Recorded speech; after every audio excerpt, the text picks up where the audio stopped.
late. If you give me 1 minute, I'll just set up the FaceTime also.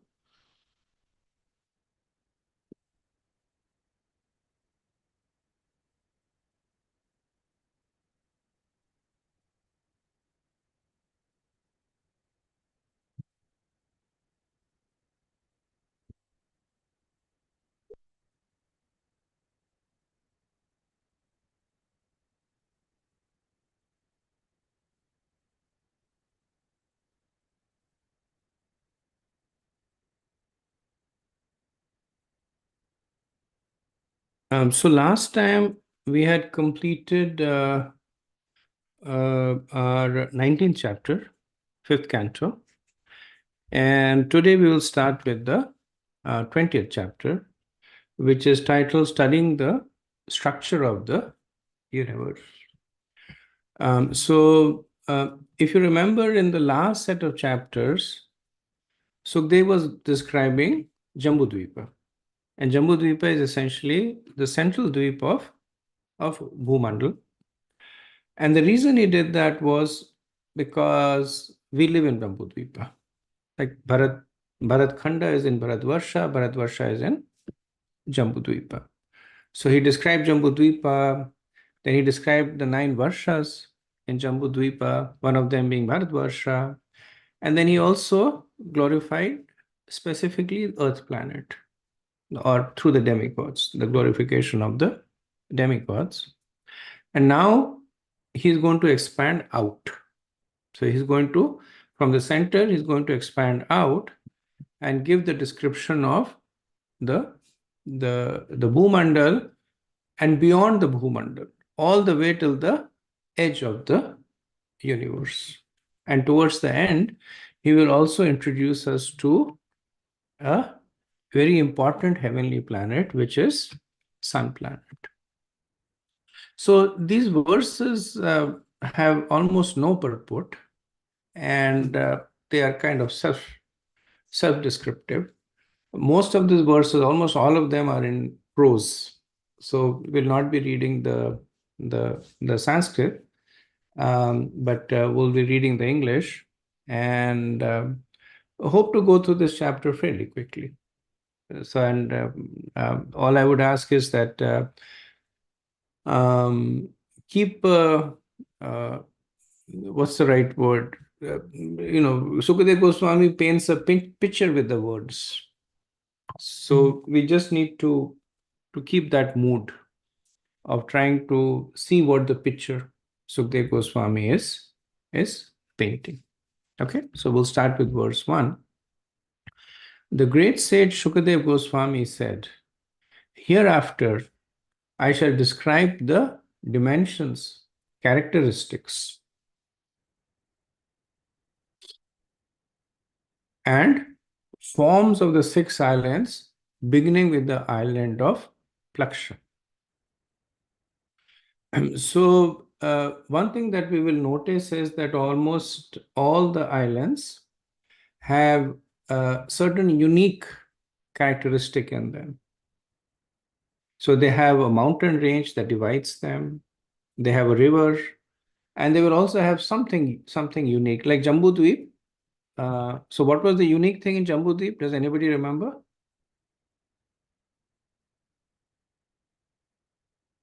So the unique thing in Jambudweep was the Jambu tree. Right, so there's a tree, the Jambu tree, which basically creates has these large fruits, and the fruits are supposedly as big as several elephants. And when they break, then the juices they form a river. Right? And it's said that how the river has mystic potencies, that those who bathe in it, they are rejuvenated. So that was the unique characteristics of Jambudweep. So similarly, all the 7 islands will be described in terms of the mountains, the rivers, and the people who live over there, and the unique characteristics.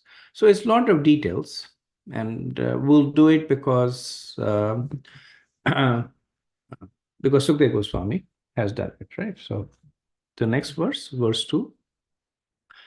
As Sumeru mountain is surrounded by Jambudweep, Jambudweep is surrounded by an ocean of salt water. The breadth of Jambudweep is 100,000 yojanas, 800,000 miles. And the breadth of the saltwater ocean is the same. As a moat around a fort is sometimes surrounded by garden-like forest, the saltwater ocean surrounding Jambudweep is itself surrounded by Lakshadweep. The breadth of Lakshadweep is twice that of the saltwater ocean, or in other words, it is 200,000 yojanas or 1.6 million miles. On Lakshadweep, there is a tree shining like gold and as tall as the Jambu tree on Jambudweep. At its root is a fire with 7 flames. It is because this tree is a Plaksha tree that the island is called Lakshadweepa. Lakshadweepa was governed by Idmijva, one of the sons of Maharaj Priyavarta. He endured the 7 islands with the names of his 7 sons, divided the islands among the sons, and then retired from active life to engage in the devotional service of the Lord. Right. So the second part of the verse is a quick recap. So if you remember, it was noted that how when Maharaj Priyavarta took over the rule of Bhumandal, then with his chariot, he went around 7 times, and the wheel of the chariot essentially made a furrow, and that became the oceans, and the land between the furrows became the islands. So that's why you have 7 concentric oceans and 7 concentric islands. So Maharaj Priyavarta had 7 sons, and to each of his sons he gave an island to rule. And so now if you visualize it, that there is an island that is surrounded by an ocean that is surrounded by an island, right? And the width of the ocean is the same as the width of the island that it surrounds. So Jambudweep is surrounded by the saltwater ocean. Jambudweep is 100,000 yojanas wide, and the saltwater ocean is also 100,000 yojanas wide. Now, after the ocean comes another island, which is the Lakshadweep, which is twice as wide as the ocean that it surrounds. So Lakshadweep is now 200,000 yojanas wide, and Lakshadweep is now surrounded by another ocean, which is so the Lakshadweep is surrounded by, I believe, the Sweetwater ocean, which is also 200,000 yojanas wide. And similarly, the next island is 400,000, and the ocean is 400,000, and so on. Right. So some other thing to understand is that the residents of these islands, so all these islands are known as Bhaumya Swarga. So they are considered to be heavenly, and the residents are essentially demigods. So they are not of the same advancement as the Divya Swarga, as Indra and Varun and the residents in the Swarga, but they have divine characteristics. So some of the characteristics is that they're born with mystic powers. They don't have to perform austerities to get those powers. Then they live for 10,000 of our years, and they do not have untimely death, right? So they live their lives. So they live their lives with full health. They don't grow old, they don't have disease. So for the 10,000 years, they remain youthful. And then later on, it is explained that in the last year of their life, they will have a child. And when they have a child, that's when they die. In that year, they have a child, and then essentially that's how the population over there is maintained. So some of the concepts over here is understanding the Dvipa, the Varsha, and the Khanda. So Dvipa is essentially Dvipa, right? Bhumi Rapo Nalo Vavu. So Apa means water, and Dvi means two. So Dvipa is one that is surrounded by water on two sides. The more conventional understanding now is Dvipa is completely surrounded by water on all sides. But here it is mentioned that they are surrounded on two sides. Like so, Pa means to drink. So it's a land that drinks water from Dvi, from two sides. So they have these seven concentric Dvipas. Now, within a Dvipa, they have mountain ranges that further divide it. And these divisions are valleys. So within the mountains, there are valleys. And these valleys are known as Varshas.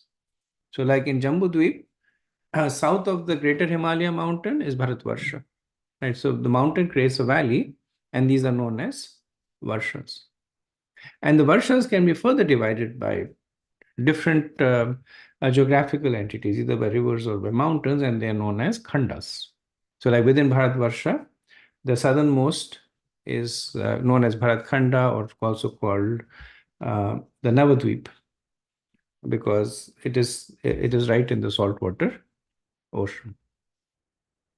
And all these residents, they worship an aspect of the Lord. Right. So in Jambudvip, we saw that how each of the nine varshas, a form of the Lord is worshipped. Somewhere Lord Ram is being worshipped by Hanuman. Somewhere Bhumi Devi is worshipping Varadev. On Bharatvarsha, we see that Narad Muni is worshipping Narayan Rishi. So the same thing happens in each of the Dvipas. Okay, verse 3 and 4. In those seven tracts of land, there are seven mountains and seven rivers. The mountains are named Manikut, Vajrakut, Indrasen, Jyotishman, Suparna, Hiranyasthava, and Megamal. And the rivers are named Aruna, Nirmana, Angirasi, Savitri, Sutabhata, Pritambhara, and Satyambhara. One can immediately be free from material contamination by touching or bathing in those rivers. And the four castes of people who live in Plakshadweep, the Hamshas, Patangas, Urdhvayanas, and Satyangas, purify themselves in that way. The inhabitants of Plakshadweep live for 1,000 years, and they're beautiful like the demigods. They also beget children like the demigods.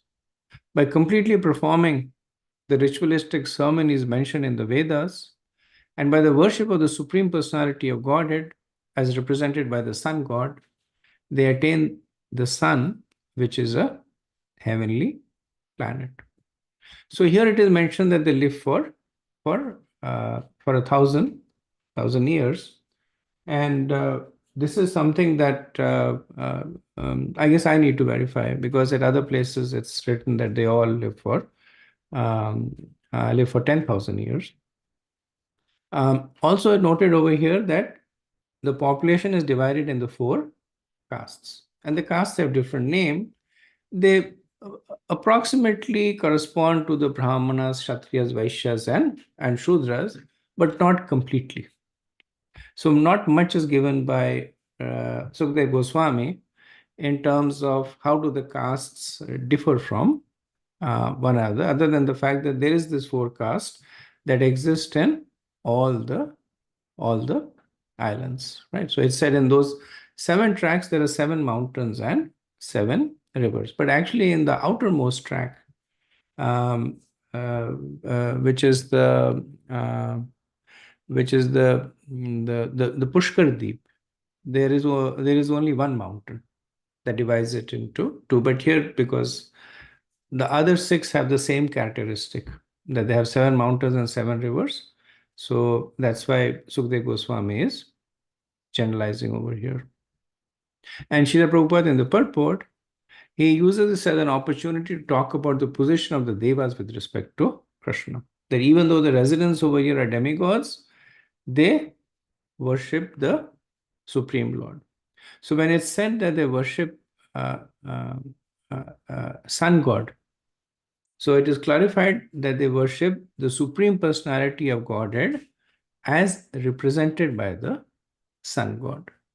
Right. So Prabhupada says that um, uh, it may be argued that the demigods are as important as Lord Vishnu because the names of the demigods are different names of Vishnu. This is, however, not a sound conclusion, for it is contradicted in the Vedic literatures. As Prabhupada specifically is talking about Surya Narayan over here. So, what do the Vedas declare? That the demigods of the moon, Chandra, come from the mind of Narayan. The sun god comes from his eyes. The controlling deities of hearing and the life airs come from Narayan. And the controlling deity of fire was generated from his mouth. Prajapati, Lord Brahma, came from Lord Narayan. Indra comes from Narayan. And the 8 Vasus, the 11 expansion of Lord Shiva's, and the 12 Adityas also come from Narayan. And then it's further said that Brahma, Shambhu, Surya, and Indra are all merely products of the power of the personality of Godhead. This is also true of the many other demigods whose names are not mentioned here. When the cosmic manifestations annihilated, these different expansion of Lord Narayan's potencies will merge into Narayan. In other words, all these demigods will die. The living force will be withdrawn and they will merge into Narayan. Therefore, it should be concluded that Lord Vishnu, not Lord Brahma or Lord Shiva, is the Supreme Personality of Godhead. As a government officer is sometimes accepted as the entire government, although he is actually but a department manager. So the demigods, having achieved power of attorney from Vishnu, act on his behalf, although they are not as powerful as he. All the demigods must work under the orders of Vishnu. Therefore, it is said, Ekale Ishvara Krishna Arasabha Bhritya. The only master is Krishna or Vishnu, and all others are his obedient servants. Right. So, Prabhupada, this is a point that is made in Bhagavad Gita. He makes it several times. So, Prabhupada makes it again over here. Okay. Verse 5.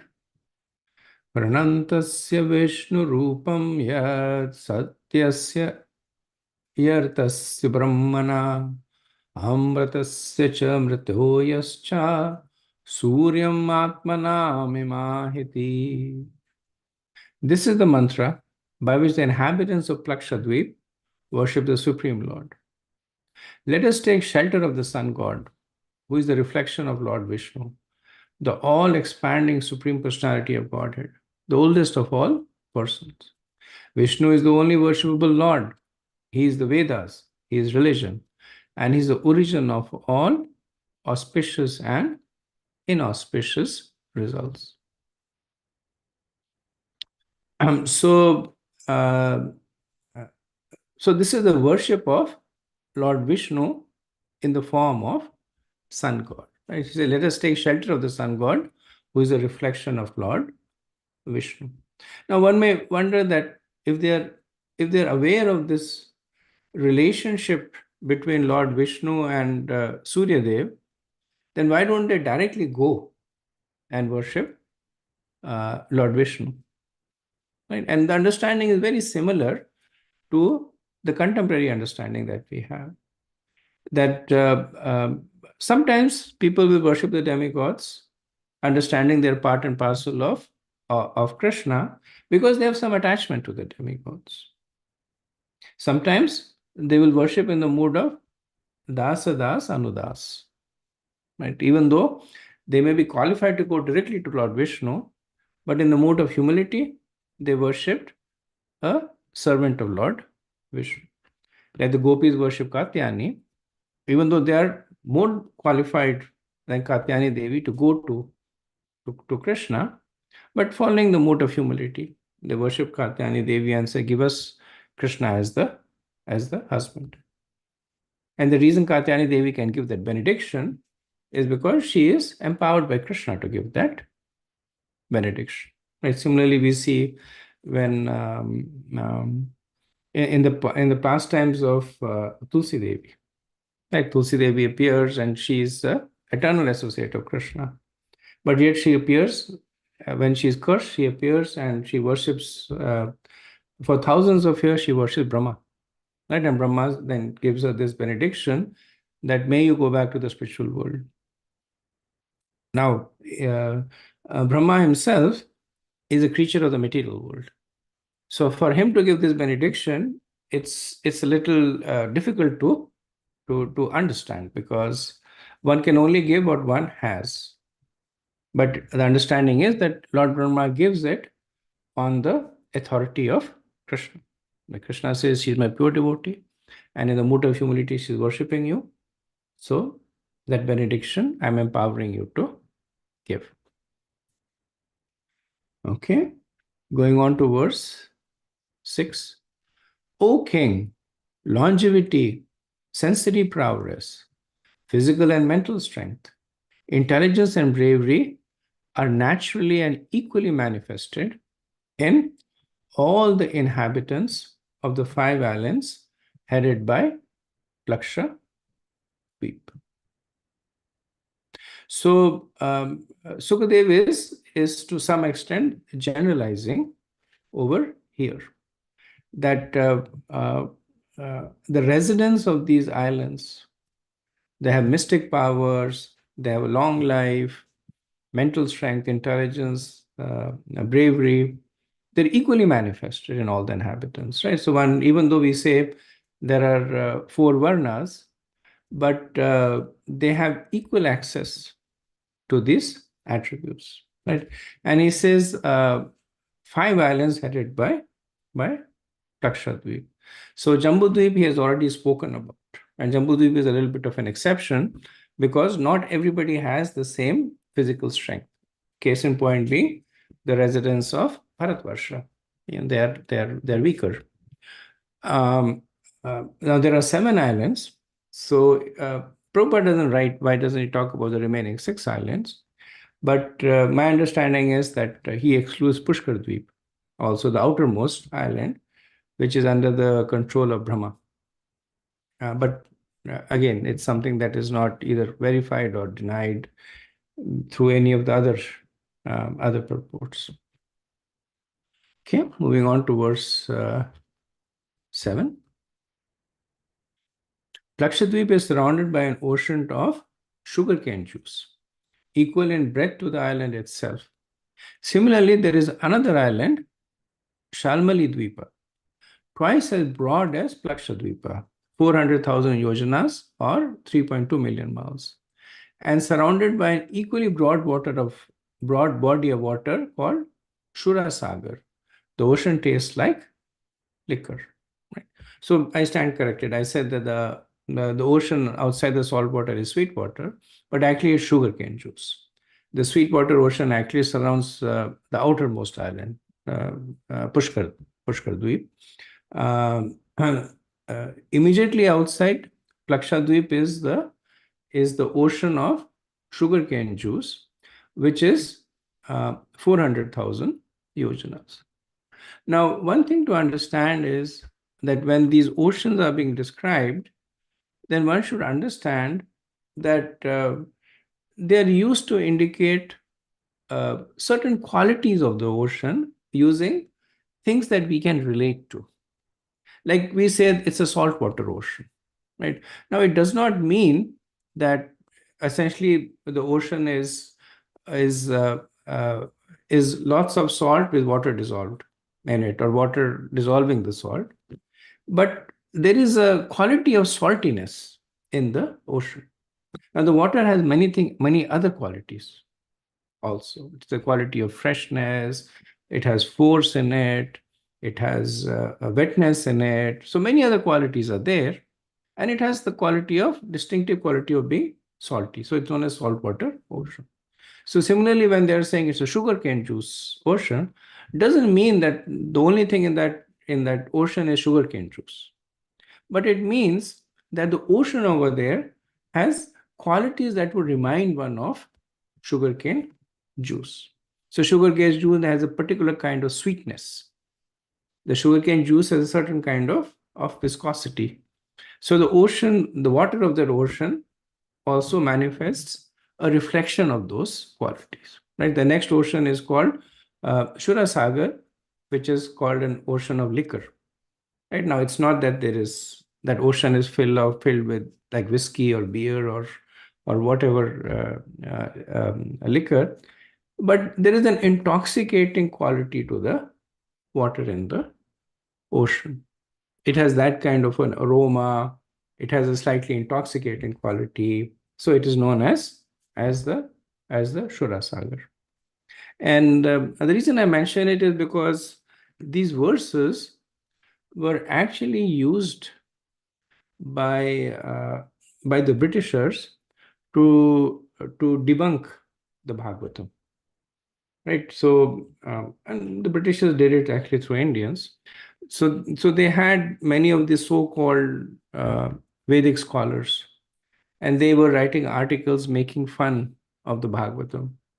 That they would make cartoons of oceans of liquor and people being intoxicated, drinking liquor over there in beer cans, or they would have oceans of sugarcane juice and showing sugarcane shoots over there. And then they would basically write these kind of articles that basically showed that the people who wrote the Bhagavatam were very primitive. They did not have a really good understanding of the forces of the universe.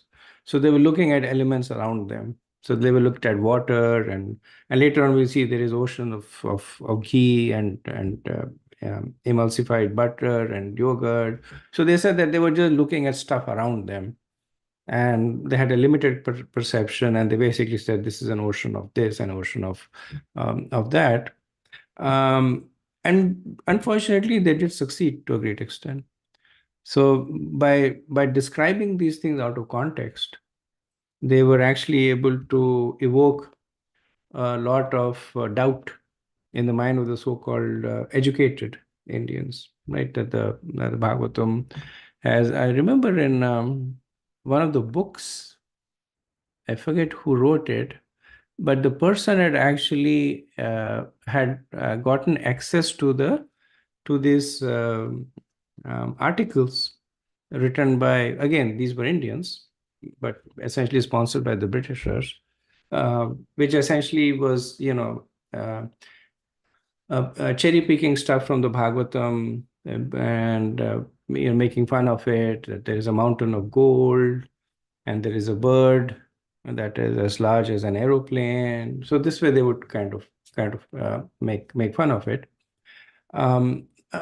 These are things that we do not have, even with the description, we do not have a full understanding because they're beyond the realm of our perception. Like it is said that the residents of our Bharatkhanda Earth globe, they have no access even to Bharatvarsha, even to Jambudvip. What to speak of the Bhumandal, right? Especially in the age of Kali. In the Dwapar Yuga, they had access to Jambudvip because Yudhishthira Maharaj, he ruled Jambudvip. And in the Treta Yuga, they had access to Bhumandal.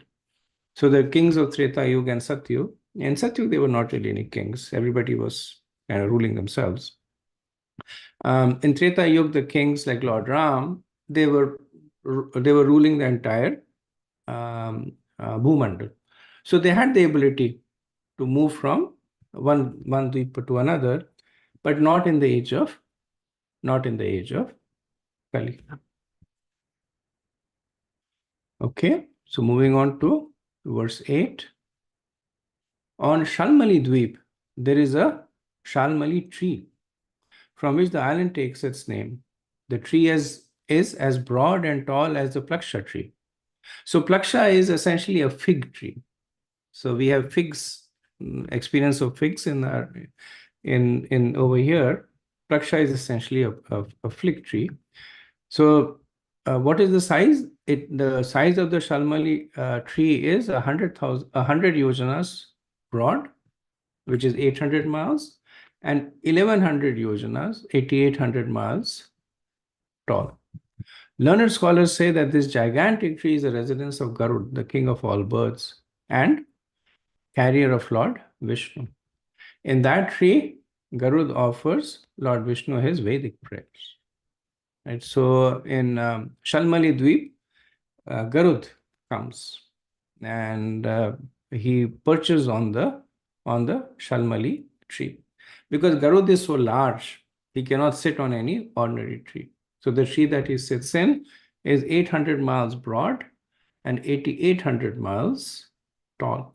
And sitting over here, Garud offers his prayers to Lord Vishnu. Verse 9. The son of Maharaj Priyavarta, named Yagyabahu, the master of Shalmali Dweep, divided the island into 7 tracts of land, which he gave to his 7 sons. The names of these divisions, which correspond to the names of the sun, are Surochan, Somanasya, Ramanak, Devavarsha, Paribhadra, Apayana, and Avigyata. So we see the succession over here also, right? That Priyavrat had 7 sons, and he gave the 7 dweepas to his 7 sons. And then his sons had sons that took possession of the varshas within the dweepas. Now one might say that why do they always match up? That Priyavarta, of course, Priyavarta had control about how he was dividing. So he had 7 sons, so he divided into 7 dweepas. But these dweepas are divided further by natural occurrences. Like the Shalmala Dweep is divided into 7 by 7 mountains. And then it also so happens that Yagabahu had 7 sons that he gave rulership to the 7 islands. Right? So not mentioned, but in one of the lectures I was hearing on this, the person giving the class said that you can consider it to be by the will of the Lord.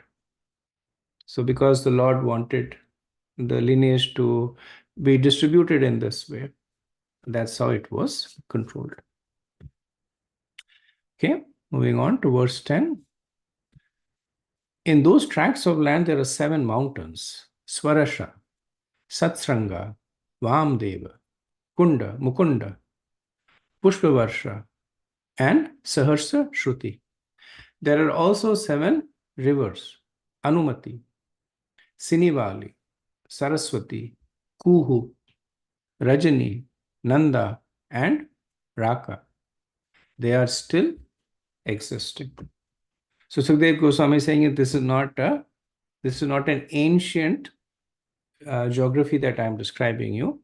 This geography was true at the time when Sukdev Goswami was speaking, and it is true even now.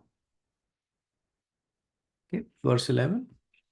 Strictly following the cult of Varnashram Dharma, the inhabitants of those islands, who are known as Shrutidharas, Viridharas, Vasundaras, and Ishandharas, all worship the expansion of the Supreme Personality of Godhead named Soma, the moon god.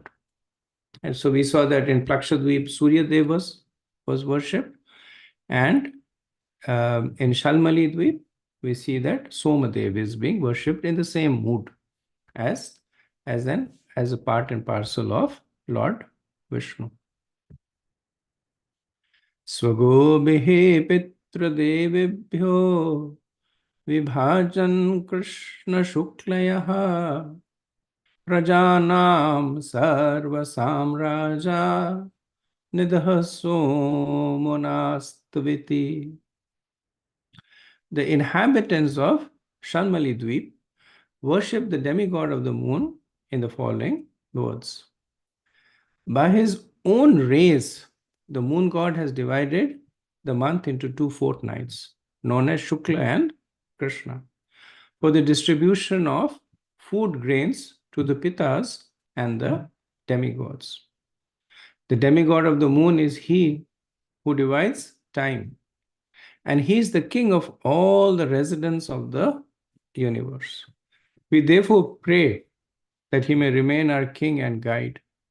And we offer him our respectful obeisances.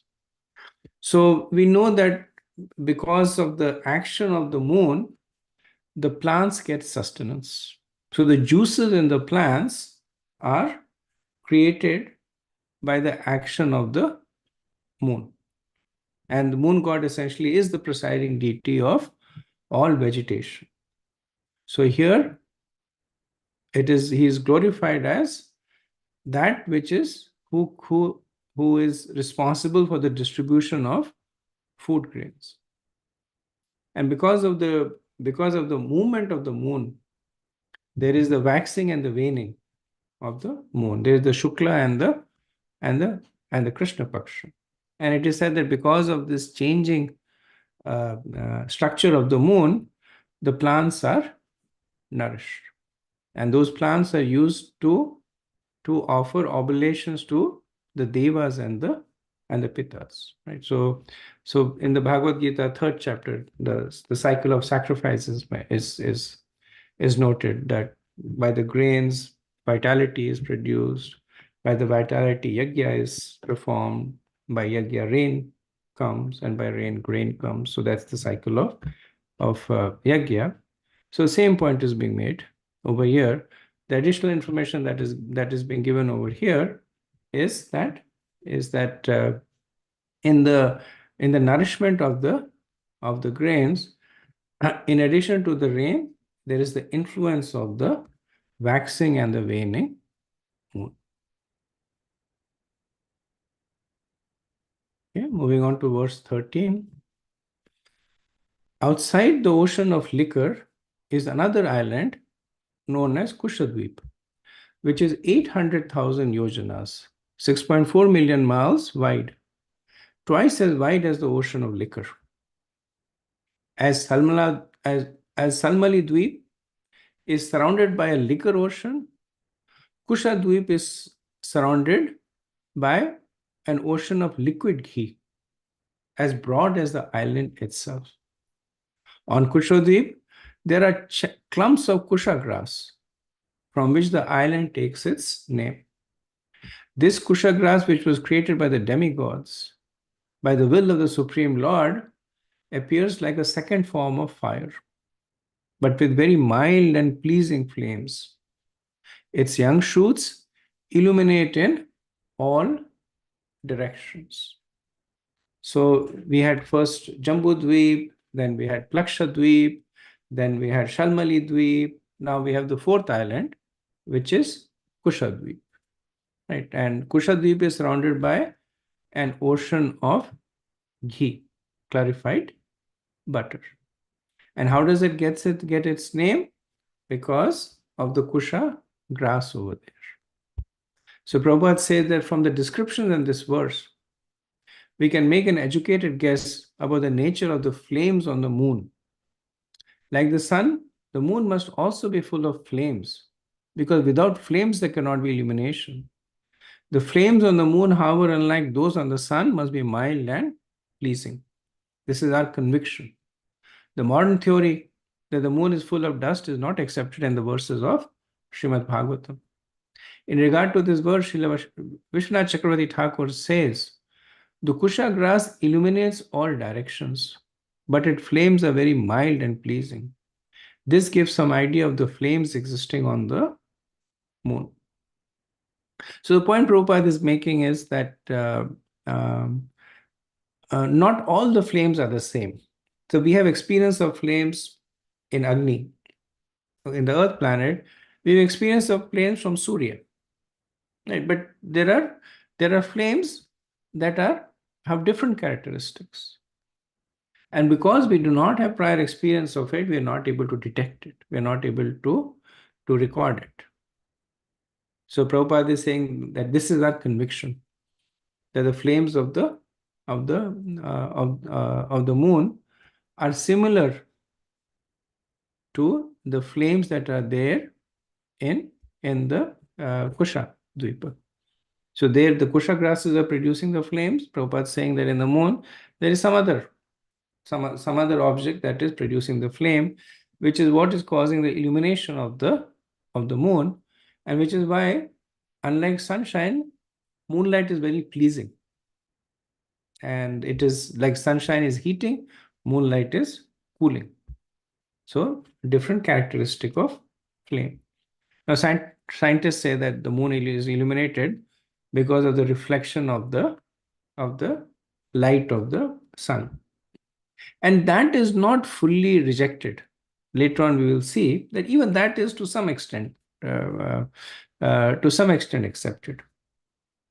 But also, in addition to that, this notion is also, Prabhupada is saying, should be considered that the moon is self-illuminating by these flames. Okay, moving on to the next verse. O king, another son of Maharaj Priyavrata, Hiranireta, was the king of this island. He divided it into 7 parts, which he delivered to his 7 sons, according to the rights of inheritance. The king then retired from family life to engage in austerities. The names of those sons are Vasudan, Dhradruchi, Sutivrata, Nabhigupta, Vivikta, and Vamadev.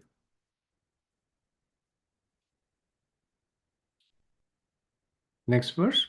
In those 7 islands, there are 7 boundary mountains known as Chakra, Chatushranga, Kapila, Chitrakoot, Devanik, Urdhvaroma, and Dravana.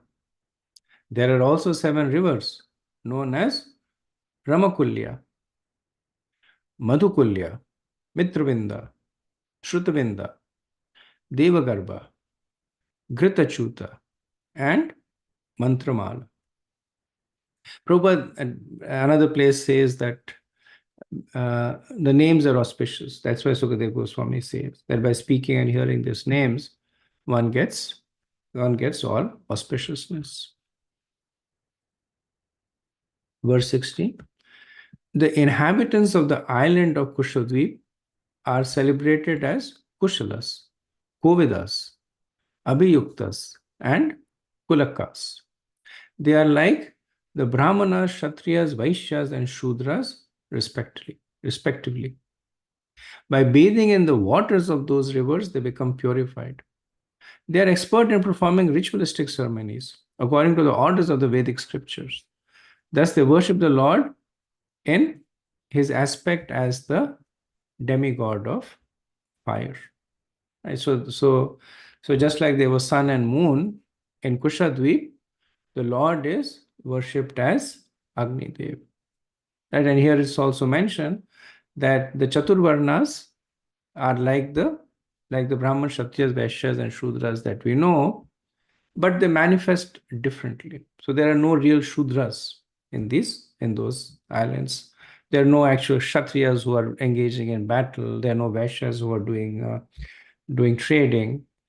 But there are these 4 varnas. And again, there is not, so at least in the Bhagavatam, Sukadeva Goswami does not really give further details that what are the duties and responsibilities of the varnas, other than the fact that they collaborate and they coexist to worship the worshipful Lord, which in this case is Agni Dev.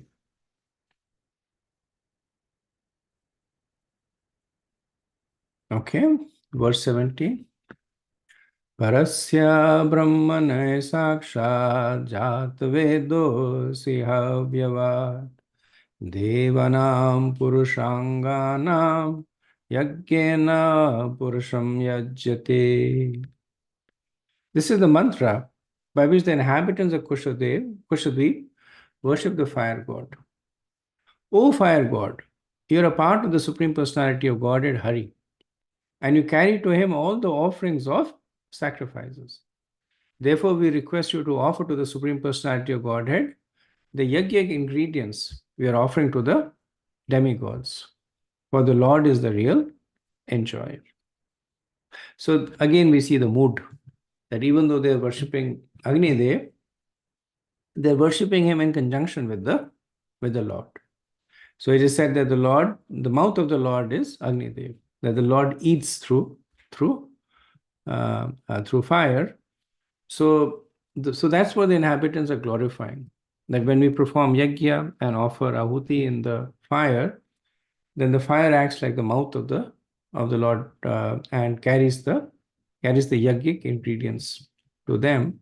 So even though one may say that we are offering to Agni Dev, but the real enjoyer is Lord Vishnu. And Prabhupada once again makes the same point that the demigods are servants who assist the personality of Godhead. If one worships the demigods as servants of the Supreme carry the sacrificial offering to the Lord, just like tax collectors collecting revenue from the citizens and bringing it to the government's treasury. The demigods cannot accept the sacrificial offerings, they simply carry the offerings to the personality of God. As stated by Vishwanath Chakravarti Thakur, Yasya Prasada Bhagavad Prasada. Since the Guru is the representative of the Supreme Personality of Godhead, he carries to the Lord whatever is offered to him. Similarly, all the demigods, as faithful servants of the Supreme Lord, hand over to the Supreme Lord whatever is offered to them in sacrificial performances. There is no fault in worshipping the demigods with this understanding. But to think that the demigods are independent of the Supreme Personality of Godhead and equal to him is called Hrityajnana, a loss of intelligence. Kama ste Hrityajnana. One who thinks that the demigods themselves are actual benefactors is mistaken. Right? So we are all familiar with this point that Srila Prabhupada makes several times over. And here, because the context is conducive, he's making the same point again in terms of the position of the Devas with respect to Lord Vishnu. Okay, I'll do 2 more verses and then we'll stop after that for any discussion. Outside the ocean of clarified butter is another island known as Kraunchadeepa, which has a width of 1.6 million yojanas or 12.8 million miles, twice the width of the ocean of clarified butter. As Kushadeep is surrounded by the ocean of clarified butter, Kraunchadeep is surrounded by an ocean of milk, as broad as the island itself. On Kraunchadeep, there is a great mountain known as Krauncha, from which the island takes its name. Right? So this is our 5th island. Right? We had Jambu Dweep, we had Paraksha Dweep, we had Shalmali Dweep, we had Kusha Dweep, and now we have Kraunchadeep. So this is our 5th island. Next verse. Although the vegetables living on the slopes of Mount Krauncha were attacked and devastated by the weapons of Kartikeya, the mountain has become fearless because it is already bathed on all sides by the ocean of milk and is protected by Varun Dev. Right? So Kraunchadeep is surrounded by the ocean of milk. And this is the same ocean in which the Sagar Manthan was done. So if you remember the past time in the Bhagavatam, that there was a falling out between the Devas and the Asuras, and the Asuras were more powerful because of their worship of the Brahmanas. So they defeated the Devas. And then Lord Vishnu suggested a compromise in which they first put a lot of herbs, etc., into the ocean of milk. Then they got Mandara mountain. So not the Meru mountain, but again from Jambudweep, one of the mountains, a smaller mountain. So Meru is 100,000 yojanas tall, and Mandara is 10,000 yojanas tall, and it is made of solid gold. So they bought the Mandara mountain, but they were not able to pick it up. So Lord Vishnu picked it, brought it here, and this is where they did the churning of the ocean. It's also mentioned that the slopes of Mount Krauncha were devastated by the weapons of Kartikeya. So there is some pastime that is not explained here. I could not also get more details of this pastime, that maybe there was battle with the demons at some point, and they took shelter here, but not more details. Okay, so let me pause over here and see if there is um, any comments or discussion.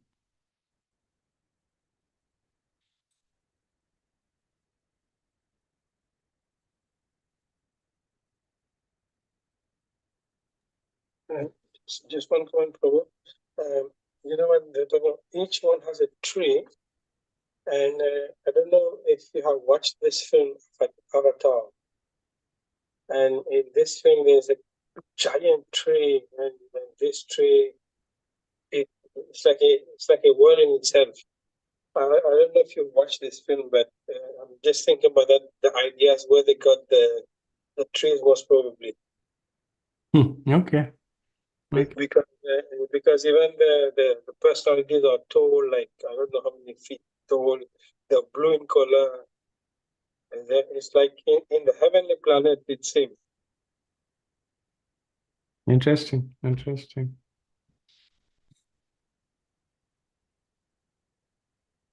And then one more question about the moon planet. Is it our moon? I don't think so, no?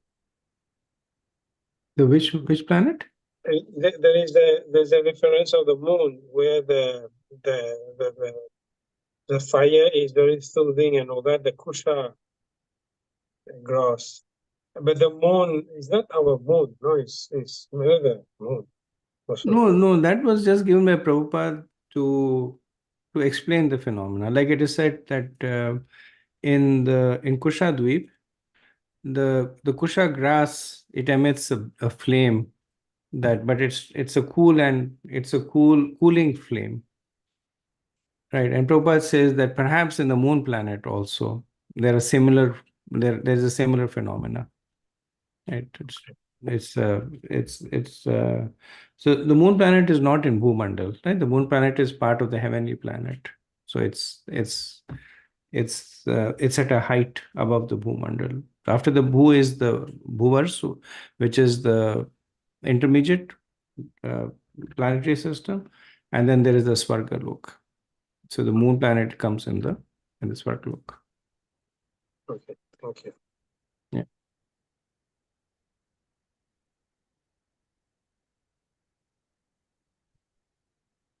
Okay. So if there are no comments, we'll continue with verse 20. The ruler of this island was another son of Maharaj Priyavarta. His name was Gritaprastha, and he was a very learned scholar. He also divided his own island among his 7 sons. After dividing the island into 7 parts, named according to the names of his son, Kritaprastha Maharaj completely retired from family life and took shelter of the lotus feet of the Lord, the soul of all souls, who has all auspicious qualities. Thus he attained perfection. So we see this theme, right? So Priyavrata Maharaj gave Bhumandal, divided the Bhumandal to his 7 sons, and then he retired. Now his 7 sons further divided the Dvipas to their 7 sons, with the exception of Pushkar Dvip. All the others are divided into 7, and the exception of Jambudvip. Jambudvip is divided in 9, and Pushkar Dvip is divided in 2, but the 5 islands in between, they have these 7 mountains, and that kind of divide it into 7 mountains and 7 rivers that divided into 7. So each one of them has 7 sons. They divided their dvipa into 7 varshas, gave it to the sun, and well, they didn't really divide it. It was divided because of the natural occurrence of the mountains. But then they retired and basically then focused on executing devotional service. Verse 21. The son of Maharaj Gritaprastha were named Am, Madhurvaha, Meghaprastha, Sudama, Brahajista, Lohitarna, and Vanaspati. In their islands, there are 7 mountains which indicate the boundaries of the 7 tracts of land, and there are also 7 rivers. The mountains are Shukla, Vardhaman, Bhojan, Ubabharanya, Nanda, Nandan, and Sarvot, Sarvatobhadra. The rivers are named Abhaya, Amrutoga, Aryaka, Tirthvati, Rupavati, Pavitravati, and Shukla.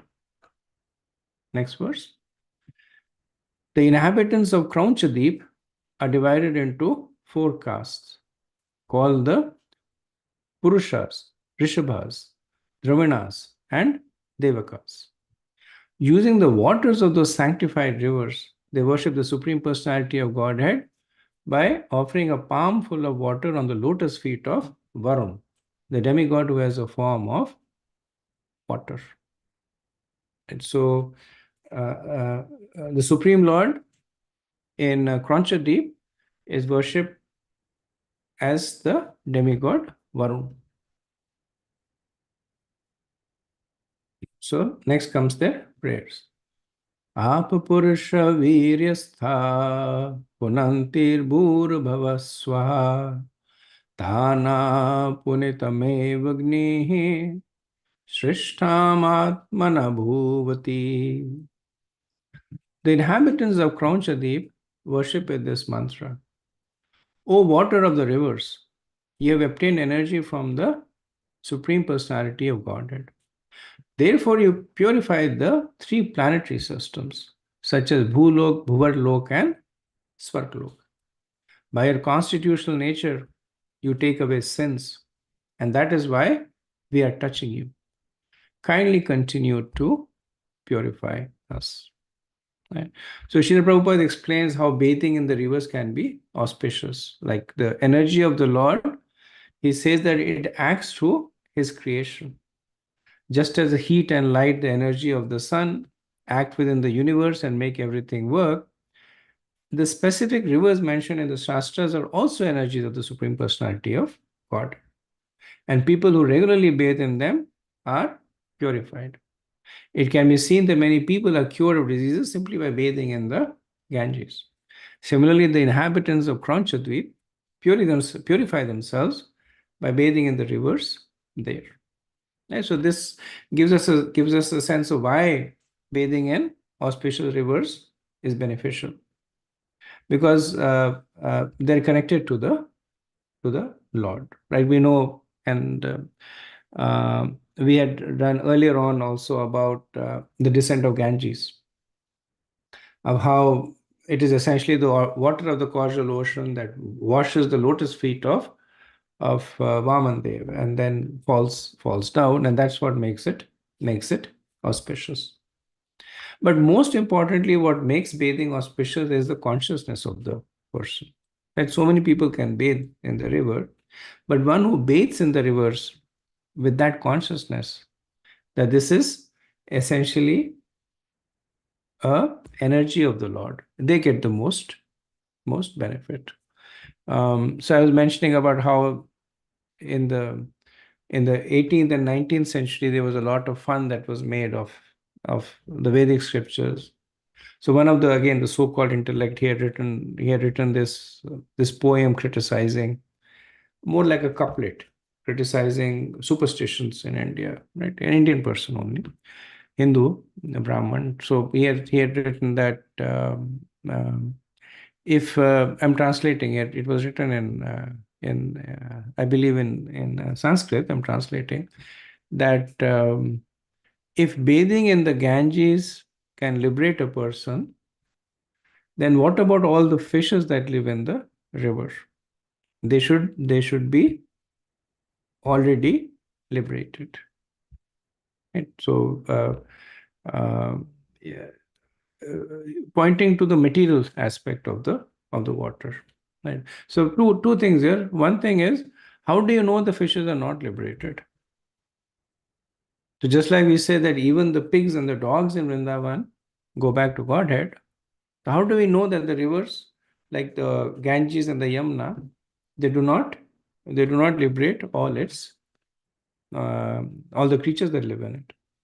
And then secondly, it's not the physical act of bathing. It's also with the consciousness. Like Chaitanya Mahaprabhu, when he saw Lord Jagannath, he saw Krishna over there, and especially Krishna in the mood of separation, right? And And he lost it, right? He went and he himself absorbed that mood of separation. And there are others who see Lord Jagannath and they may get different realizations, not the same level of intensity. Same Lord, same deity, but different people getting different realizations based on the level of advancement. Right? Two people can sit in the same class and walk away with different realization. Same person speaking the same material to both of them, and one person has has a slightly different understanding, and the other person has a different understanding. So it's not just the physical act of taking bath in the water; it's also the consciousness with which one takes bath. Okay, verse 24.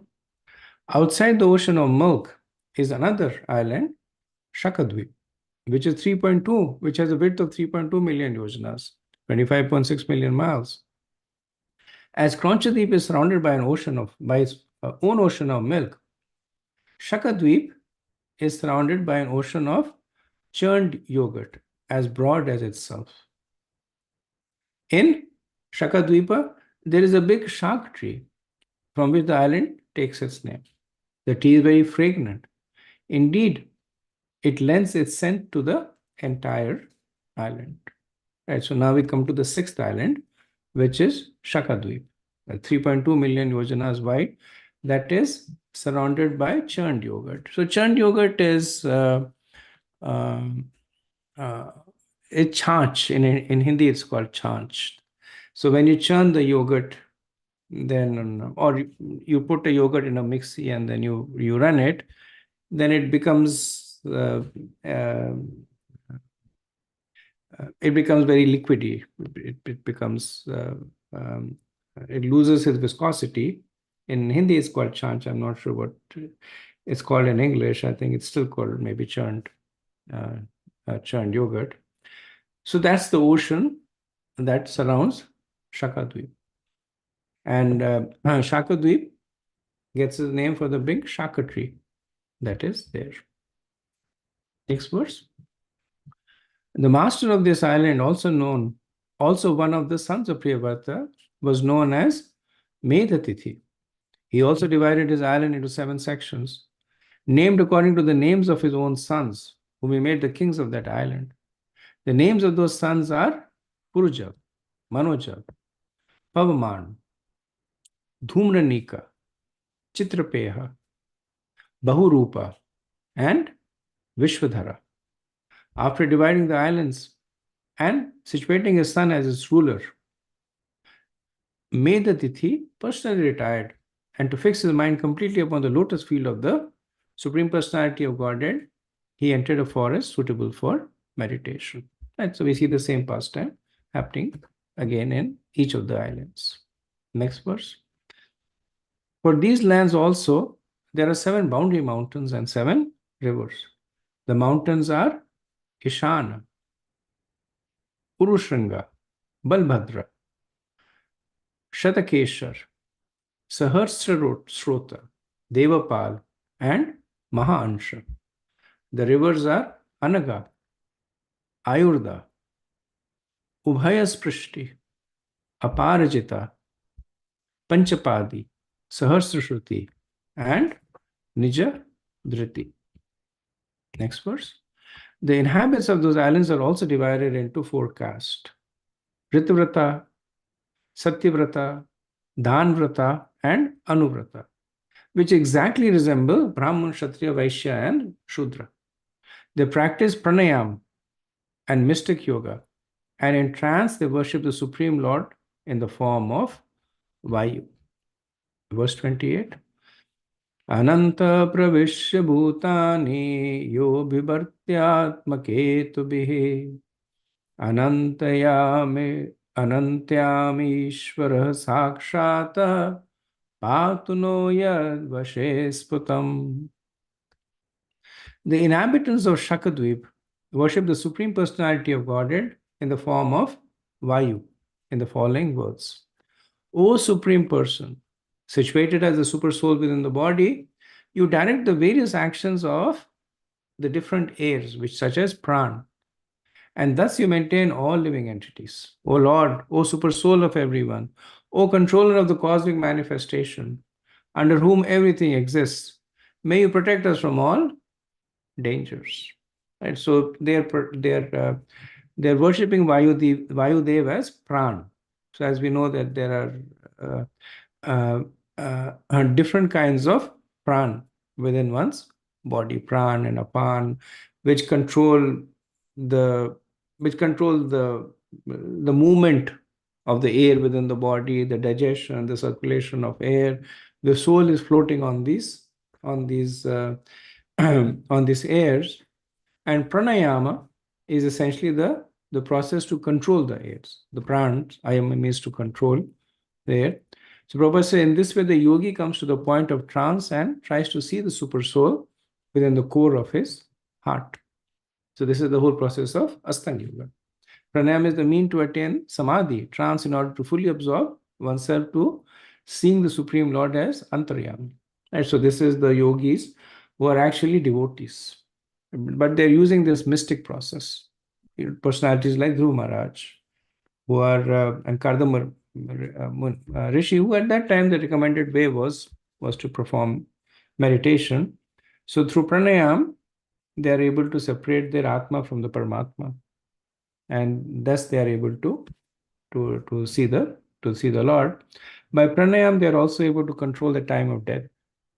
So when the time is auspicious, when they fix the mind on the Lord, and then through the process of pranayam, they are able to separate the soul from the body. But in the Astanga Yoga, pranayam is one of the initial process. Right? There is yam, niyam, and asana, and then pranayam. And then after pranayam, there is pratyadhara, and then after that there is there is samadhi, and before samadhi there is dhyan. So there is dhyan and samadhi. So the pranayam is also used to extend one's life, because Astanga Yoga takes a long time, and by pranayam they were able to control the life airs and live for thousands and thousands of years. And when through the process of samadhi they are able to completely focus on the Lord, then they use the pranayam to leave the body. So following the injunction of Krishna that whatever one thinks of at the time of death, one attains that. So they try to attain this by controlling both their mind and the pran, the airs of in the body. Okay, verse 29. Outside the ocean of yogurt is another island known as Pushkar Dweep, which is 6.4 million yojanas, 51.2 million miles wide, twice as wide as the ocean of yogurt. It is surrounded by an ocean of very sweet, tasteful water, as broad as the island itself. On Pushkar Deep, there is a great flower with 100 million pure golden petals, as effulgent as the flames of fire. The lotus flower is considered the sitting place of Lord Brahma, who is the most powerful living being and who is therefore sometimes called Bhagavan. Right? So here, Pushkar essentially means lotus. It's known as Pushkardi because of this lotus flower, which has 100 million golden petals. And when it says that Brahma lives here, we understand this is one of the living places of Brahma. Right? Prabhupada explains that just like great personalities have houses at many places, especially if they're rich. They may have a winter home somewhere, a summer home somewhere, a vacation home somewhere else. So similarly, people like Brahma and Indra and Lord Shiv, they have residence at several places. Brahma lives in Brahma Lok also. He also lives at the top of Meru Mountain. So Meru Mountain, in the middle of the Meru Mountain. He also lives in Pushkar Dweep. So he's the worshipable deity over here. Verse 30. In the middle of that island is a great mountain named Manasotra, which forms the boundary between the inner side and the outer side of the island. The breadth and the height are 10,000 yojanas, 80,000 miles. On that mountain in the four directions are the residential quarters of demigods such as Indra.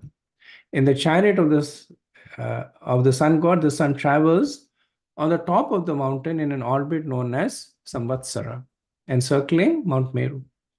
The sun's path on the northern side is called Uttarayana, and the path on the southern side is known as Dakshinayana. One side represents a day for the demigods, and the other represents night. All the 5 islands we saw, they were divided into 7 by 7 mountains. Jambudweep was divided into 9, but Pushkardweep is divided into 2 by this mountain, Manasotra, which is 10,000 yojanas high. And Manasotra is important in 2 ways. One is that in the 4 directions are the residential quarters of the 4 prominent demigods. So in the east is Devadhani, where Indra lives. In the south is Samyami, where Yamraj lives. In the west is Nimlochani, where Varun lives. And in the north is Vibhavari, where Soma lives. So this is on the Manasotra mountain. There is also the Pushkar, the flower, on which Lord Brahma lives. Now, in addition to that, and the sun god, he rides his chariot on top of the Manasotra mountain. So this information will be used later on in calculating the movement of the planets, because now we know the radius. So we know how far the Manasotra mountain is from Mount Meru. So essentially that becomes the radius of sun. And it's noted that when the sun's path is on the northern side, it is Uttarayan, and when it is on the southern side, it is Dakshayan. So each one of them lasts for 6 months, and it is considered as the day and the night of the Devas. That's why we say that 1 year for us is 1 full day of the Devas.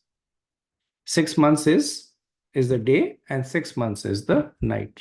So the 24 hours of the Devas is the 1 year for us. And the distance from Mount Sumeru to the middle point of Manasotra is 15.75 million yojanas. And this can be calculated by drawing out the islands and adding the numbers.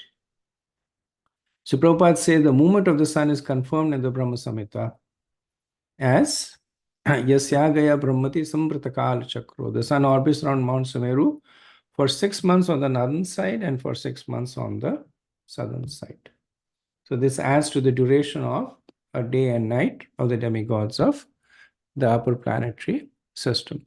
Now, the northern and the southern side, I think we have to, so right now we will just accept it as it is. Later on, we will understand what does it mean, northern and southern side. So the fact that 6 months is on the northern side and 6 months is on the southern side. So north and south is their relative, right? So Mount Sumeru is in the center. So if you consider the plane of Mount Sumeru, then the sun is moving in the plane. It would be moving in an east-west direction, right? But we are still saying north and south.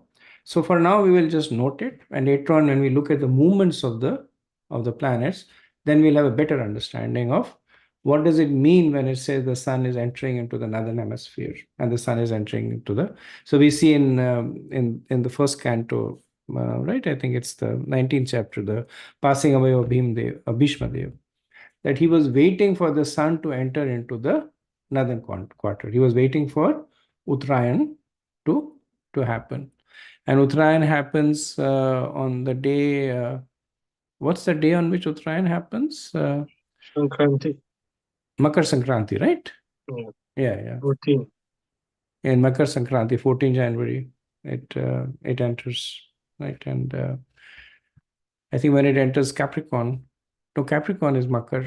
When it enters a different constellation, then that is that's when it's going into the southern, to Dakshinayan. Okay. So moving on to the next verse. The ruler of this island, the son of Maharaj Priyavrata named Vitihotra, had two sons named Ramanak and Dhataki. He granted the two sides of the island to these two sons and then personally engaged himself in activities for the sake of the Supreme Personality of Godhead, like his elder brother, Meda Tithi. For the fulfillment of material desires, the inhabitants of this tract of land worship the Supreme Personality of Godhead as represented by Lord Brahma. They offer prayer to the Lord as following. Yat yat karmanayam lingam brahmalingam janorshayat ekantam advayam shantam tasmai bhagavatanamiti. Lord Brahma is known as Karmamaya, the form of ritualistic ceremonies. Because by performing ritualistic ceremonies, one may attain his position, and because the Vedic ritualistic hymns become manifest from him. He is devoted to the Supreme Personality of Godhead without deviation, and therefore, in one sense, is not different from the Lord. Nevertheless, he should be worshipped not as the monists worship him, but in duality. One should always remain a servitor of the Supreme Lord, the Supreme Perishable Deity. We therefore offer a respectful obeisance unto Lord Brahma, the form of manifest Vedic knowledge. So, Brahma is a very exalted position. In the fourth canto, Lord Shiva, fourth canto, chapter 24, Lord Shiva says that Swadharma Nishta Sata Janam Vi Puman Virinchatam Eti Tata Param Himam. That a person fixed in his dharma for 100 births attains the position of Brahma. And by more pious acts, such a person attains me, Shiva. Right? So, Lord Shiva's position, of course, is fixed, Shiva Tattva. So, nobody can become Shiva, just like nobody can become Vishnu. But when he says that he attains me, means he attains the association of Lord Shiva. But one can become Brahma. And Lord Shiva gives the process that 100 births, 100 sinless births, fixed in dharma, qualifies the person to be taking the position of Brahma. So for this reason, Brahma is called Karmamayam, because he is attained by performing prescribed duties, right? And people who worship Brahma, they have that also conception of performing the prescribed duties. So how do they worship? They worship by differentiating between Krishna and Brahma. Right? So they understand that Krishna is the Lord and Brahma is his servant. And what's the glories of Brahma? That is fixed in the devotion to the Lord. He is not different from the Lord according to the reasoning of Bhagavad Gita 17.3. Yo yacha shraddha sa evasva. One who becomes similar to whatever form he worships with faith. And that's why Lord Brahma is often also referred to as with names that are similar to those used by for Lord Vishnu. He's called Bhagwan. He's called the ruler of the universe, the creator of the universe, which are all true also. But those who have proper understanding, they realize that everything that he does is because he's empowered by Krishna. So Prabhupada says that in this verse, the word karmamayam, obtainable by Vedic ritualistic system, is significant. The Vedas say Swadharma Nishta Shata Janam Vi Puman Varinchantam Iti. That one who strictly follows the principles of Varnashram for at least 100 births will be rewarded with the post of Lord Brahma. It is also significant that although Lord Brahma is extremely powerful, he never thinks himself one with the Supreme Personality of Godhead. He always knows that he is the eternal servitor of the Lord. Because the Lord and the servant are identical on the spiritual platform, Brahma is herein addressed as Bhagwan. Bhagwan is the Supreme Personality of Godhead, Krishna. But if a devotee serves him with full faith, the meaning of the Vedic literature is revealed to him. Therefore, Brahma is called Brahmalinga, which indicates that his entire form consists of Vedic knowledge. Verse 34. Thereafter, beyond the ocean of sweet water and fully surrounding it is a mountain called Lokalok, which divides the countries that are full of sunlight from those not lit by the sun. Right. So now we have reached the edge of the Bhumandal. So the whole Bhumandal is like a disk with concentric rims. At the center is Jambudweep, and expanding are the out from there are the 6 other islands until we finally reach Pushkar Dweep is surrounded by the ocean of sweet water, and that is then surrounded by this mountain range called Lokalok. And Lokalok, so Lok means light and Alok means darkness. So Lokalok mountain is so called because it is as tall as the sun, and it is actually taller than the sun. So its height goes all the way up to Dhruvalok, and the sun is below Dhruvalok.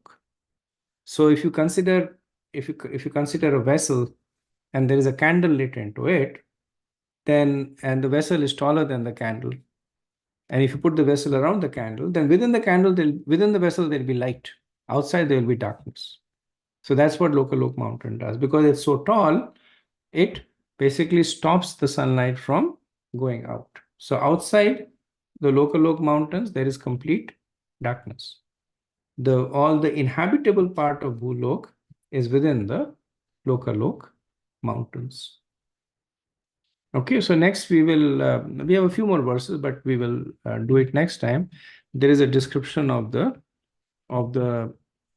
Lokalok mountain that finally will end in the outer rims of the Bhulok.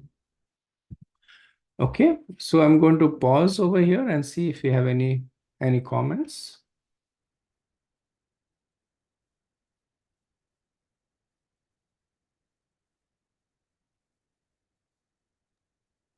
Come on, Prabhu, we have all the ingredients to do an Abhishek. All the ocean is like the ingredient to do an Abhishek, except for the liquor. That is very true, Prabhu. Thank you for sharing.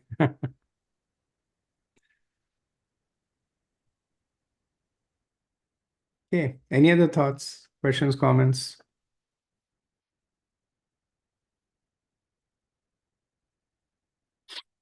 Okay, if not, we can end a few minutes early today.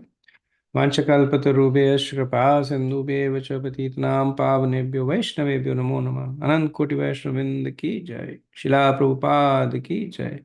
हिताय गौर प्रेमानंद। हरि हरि बोल। Hare Krishna. Thank you so much.